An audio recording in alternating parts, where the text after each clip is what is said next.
We can consider this approved? Okay, then.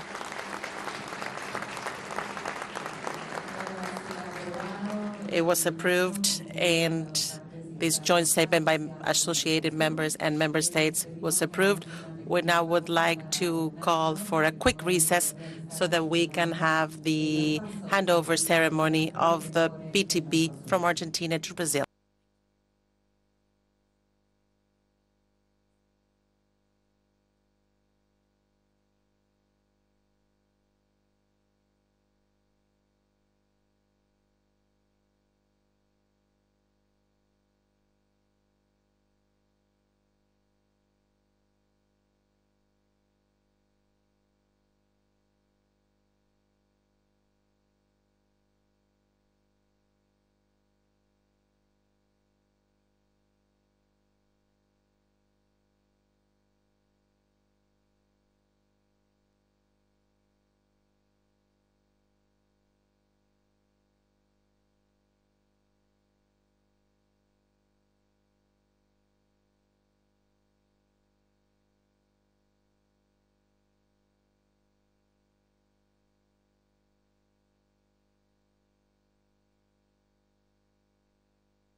A continuación, el señor presidente. Next, the Argentine President, Mr. Fernando Fernandez, will bring down the gavel and give it to the President of the Federative Republic of Brazil, Luis Ignacio da Silva.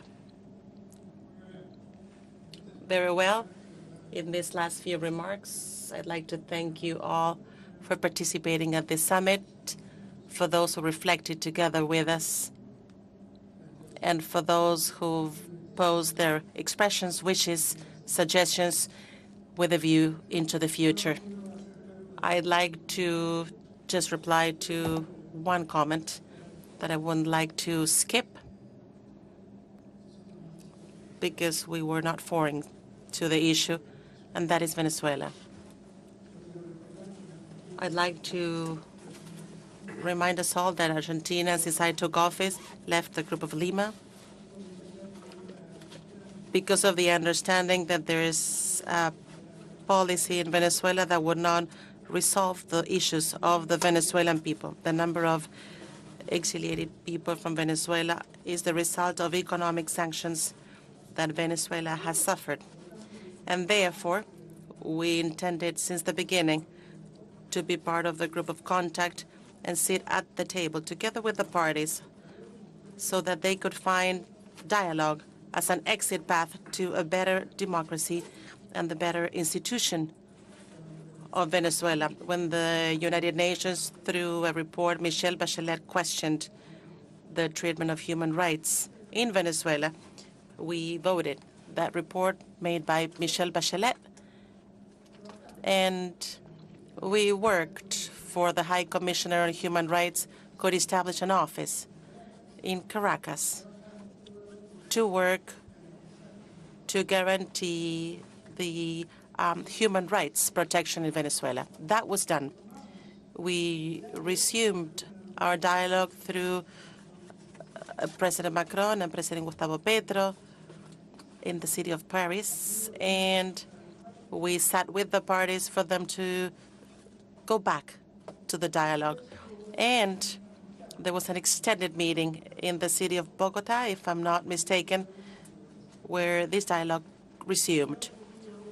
What has happened with Maria Corina Machado is something that we do take into consideration and that we are including at the dialogue table where it should be included, because Venezuela's problems should be solved by Venezuelans in their conversation, not the countries meddling in internal issues and affairs of other countries. Yes, by guaranteeing, as Mr. President Abdo said, but respecting human rights and the democracy. But the best way to do it, dear friend and President, is through the recovery of the Venezuelan dialogue. Venezuelans today go through a very difficult situation as a consequence of that sanction that we consider only hurts the Venezuelan people. So when a few days ago someone mentioned the idea that the President Lula suggested for a wider, more inclusive view of the conflict in Venezuela, I reinstated it because I believe that this is the real and true story, what I actually lived. And I saw how these problems were solved, and there are new problems. I can acknowledge them, but I think the right space is at the dialogue table, and that would be very auspicious for the dialogue table of the Venezuelans. Can be included those who disappeared from that dialogue table. It was Mexico, Colombia, Brazil, and ourselves. If we do want the Venezuelan people to solve this problem, we should go back to the dialogue table for them to have the necessary guarantees to recover their full exercise of their rights and their institutional quality. And I say this because I did this as the president of Argentina and not as the president of the contemporary administration of Mercosur. And we should do that as, or acting as presidents of our countries, guaranteeing the independence and autonomy of the countries and asking for the dialogue when that dialogue and democracy are broken. This was not something that I miss, dear Marito. And for Argentina and for me personally, it's a great honor to hand over the PTP of Mercosur to the sister Federative Republic of Brazil. And I'd like to highlight, and I give the symbolic gavel to a great president, to a dear friend by all us in Argentina, Luis Ignacio Lula da Silva. I know, dear friend, that in your hands lies the responsibility of conducting these new times of Mercosur with the conviction and political clarity that you've always had and it has always featured you and your institution. Let me tell you, dear friend, that your challenges are ours. Your decisions are ours. And I will support you with your courage in the administration of Mercosur in the next semester of 2023. This is your gavel.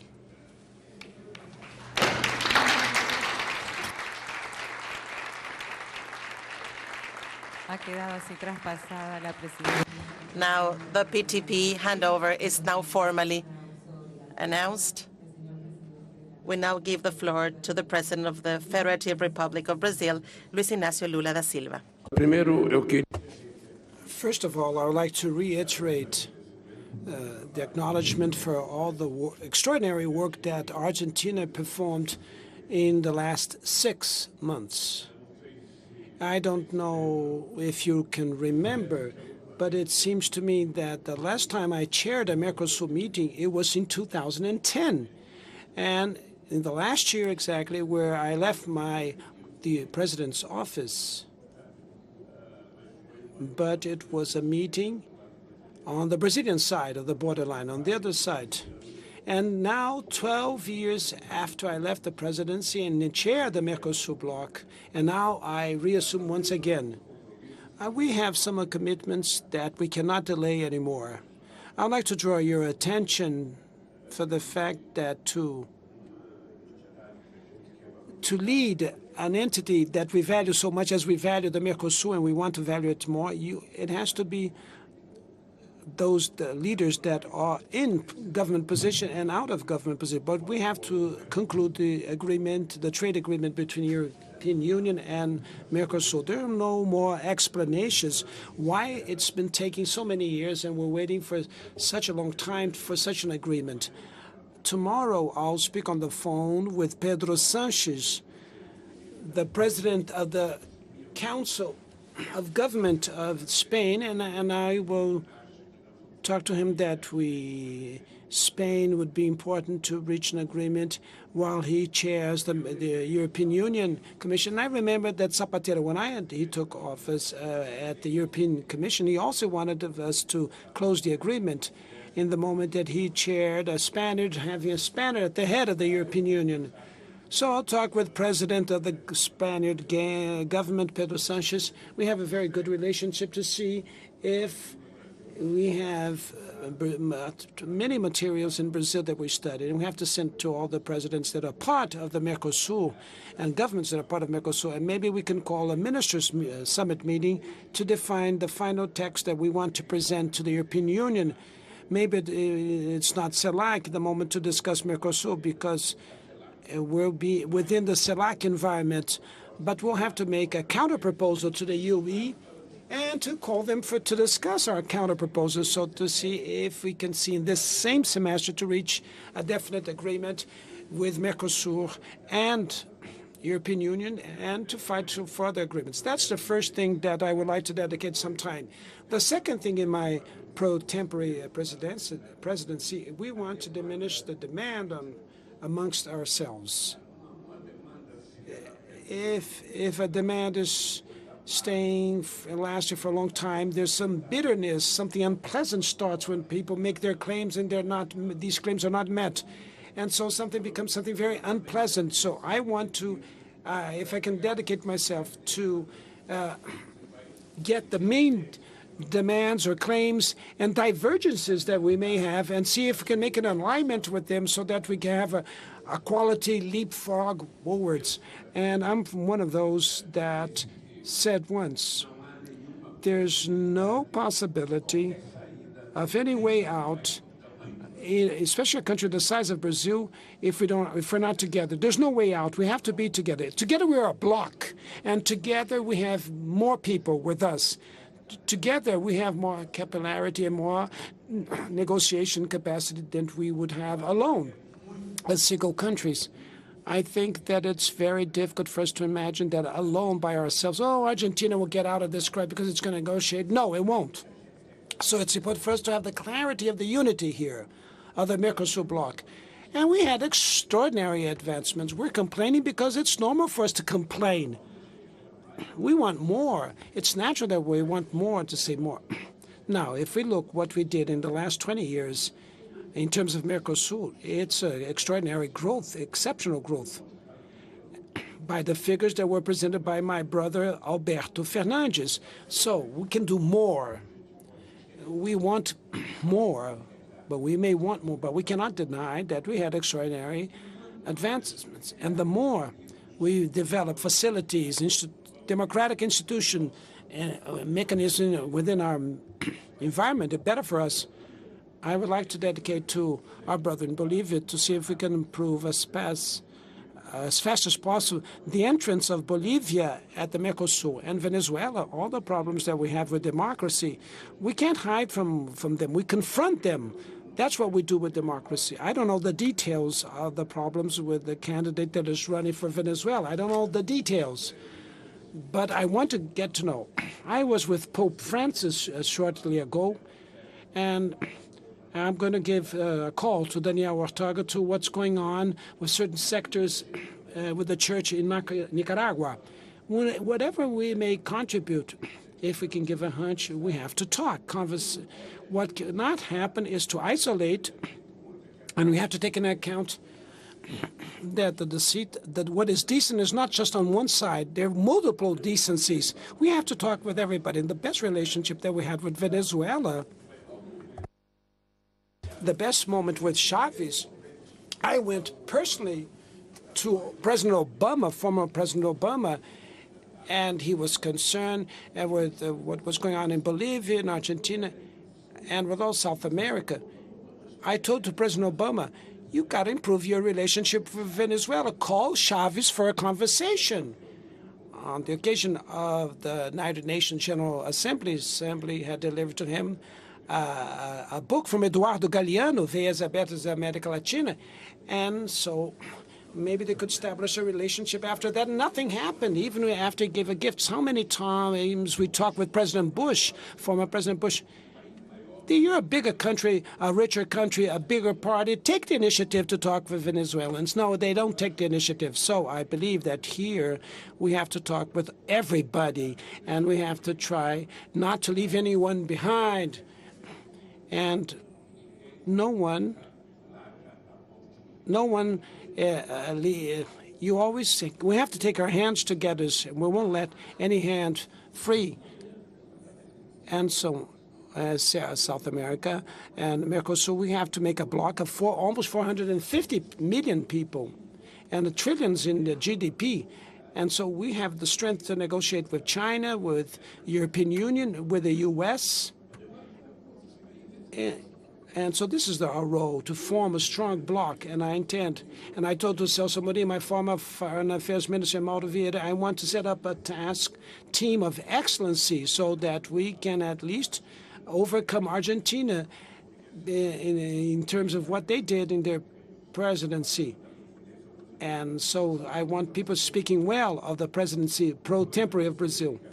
Your dedication, your sincerity, and no one that has any problem should not stay silent. It's much better for people to complain, to make the criticism, and talk them to stay silent, to stay quiet. And so otherwise we can't advance. So I promise to all of you, we'll be very humble, and I'll dedicate a lot of my time to Mercosur so that Mercosur can grow more than it has grown. Thank you very much. And thank you, Albert Fernandes, my brother.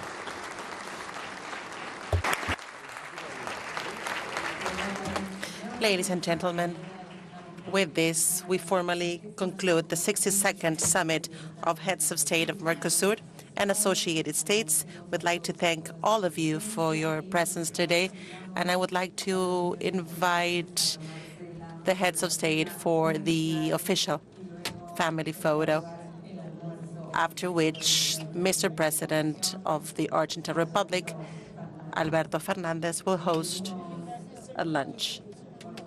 We'd like to ask everyone to go directly to the official